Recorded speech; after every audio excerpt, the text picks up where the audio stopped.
gallery started on Simcoe Street over one of the little stores. The Ottawa Art Gallery came out of the brainstorm of probably over 20 different artists in the area. But at that time, they were moving toward the possibility of having a piece of property and a kind of dream of having a building on that piece of property. They used to line up around the block to get into that before it opened. It gives you the feeling of comradeship that we all had doing all these things together. And we see the growth of the collection. So we see it going from just a handful of works to thousands of works, and how that changes how we look at art and how we look at who we are as an institution. The art gallery itself has always been on the cutting edge because it started on the cutting edge. We are so much more than just some paintings on a wall. There's a place for everyone in a public art gallery. It's how can we find ways to attract people and present art and work together with people so that they can find their pathway and connect with art in a really meaningful way for them.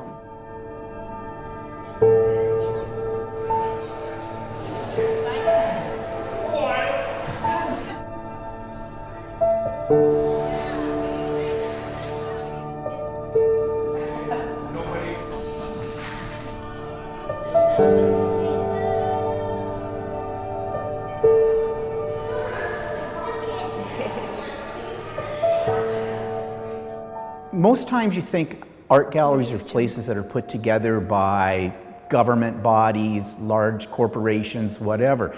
This art gallery was not put together that way. The founder, William Caldwell, was at an art show in 1967, and he tripped over a chair basically in a very cramped space where they were having this little art show, and he thought that was disgusting. He said, look, we need to have a place for legitimate art here, for people to enjoy it, that it's not an insult to the artist. They rented space above a shoe store. My mother dragged me up the stairs at 7.5 Simcoe Street South. When I came up, the room was bustling. It was electric. They were getting ready for the very first exhibition of the Art Gallery of Ottawa. Our whole art gallery is basically, besides William Caldwell, is because of two women who really supported it. Margaret McLaughlin was my grandmother. She was a big part because of her connection with the Painters 11, and she really believed that Oshawa should have an art gallery.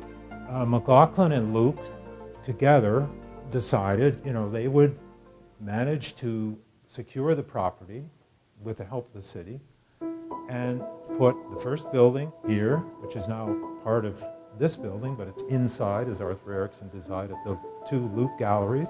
So she bequeathed in her will, I believe it was 37 paintings that would be donated to the gallery. Back then, to be a woman, to be an abstract painter, that was unheard of, especially when she was married to Ewart McLaughlin and had to be sort of high society and elegant and classy and entertaining, and here she wanted to just wear clothes like this and paint, right? Isabel McLaughlin, the stories behind her, she was a formidable woman in the artist community at a time when women weren't really seen as legitimate artists. Very sexist, but these two women, if it wasn't for them, I don't know if this art gallery would exist. Robert McLaughlin was not Colonel Sam, it's Colonel Sam's father.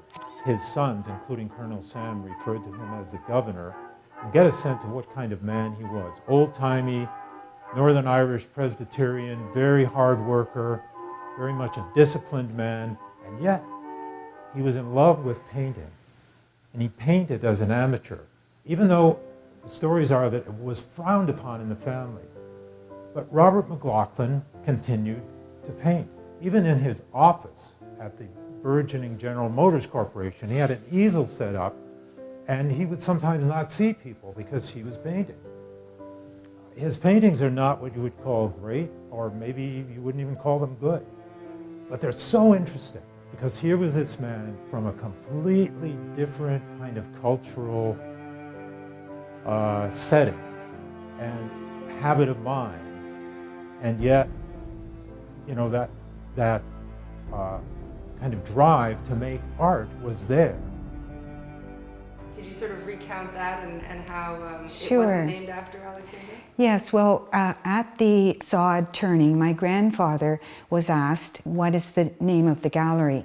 And he said, in a great big voice, I'm calling it the Robert McLaughlin Gallery. And my mother said that there was a gasp from all the people standing there. They were so sure that he was going to name it the Alexander Luke Gallery. I felt it was far better to have called it the Robert McLaughlin Gallery, kind of like he was the roof of a house, right? And encompassed everything. And she would have been like a room, the Alexander Luke Gallery. The Painters 11 were a group of Canadian abstract artists that majorly contributed to the formation of the Robert McLaughlin Gallery. The works from the Painters 11 are the cornerstone of the RMG's permanent collection. They decided that if they wanted to continue doing these shows, it was better if they had some sort of support from each other. And I know that as a painter myself, when you paint alone, you work alone, you live alone, you need to be with a group that helps promote you and critique you and push you forward.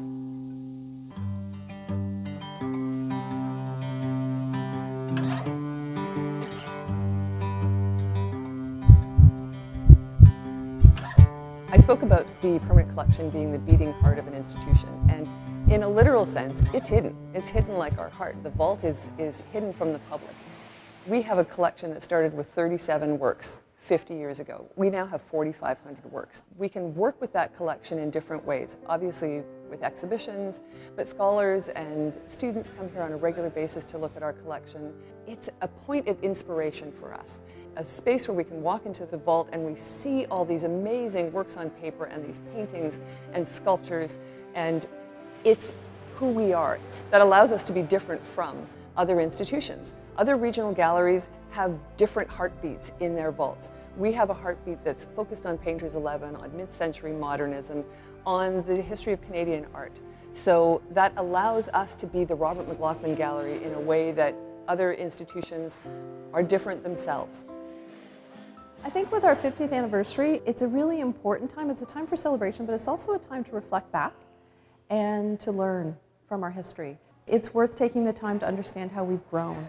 And so there was a story that surfaced about Paul Bennett, who was the first director of the Robert McLaughlin Gallery. And he came out to the board of directors, who asked him to resign.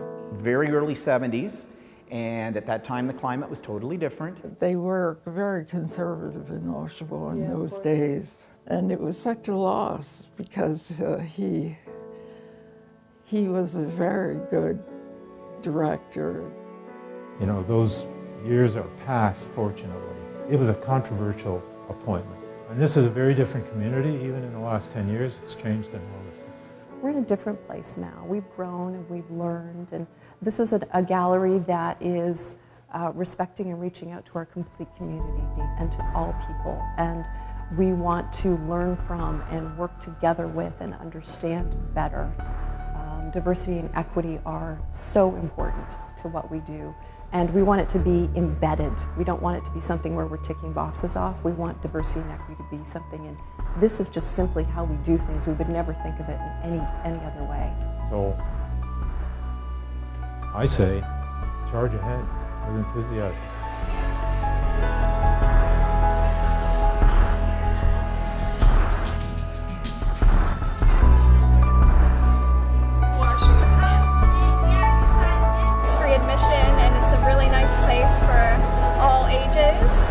The abstract art downstairs really stood out to me like the most. You can squeeze in and just want to make It's amazing out here, the energy is crazy.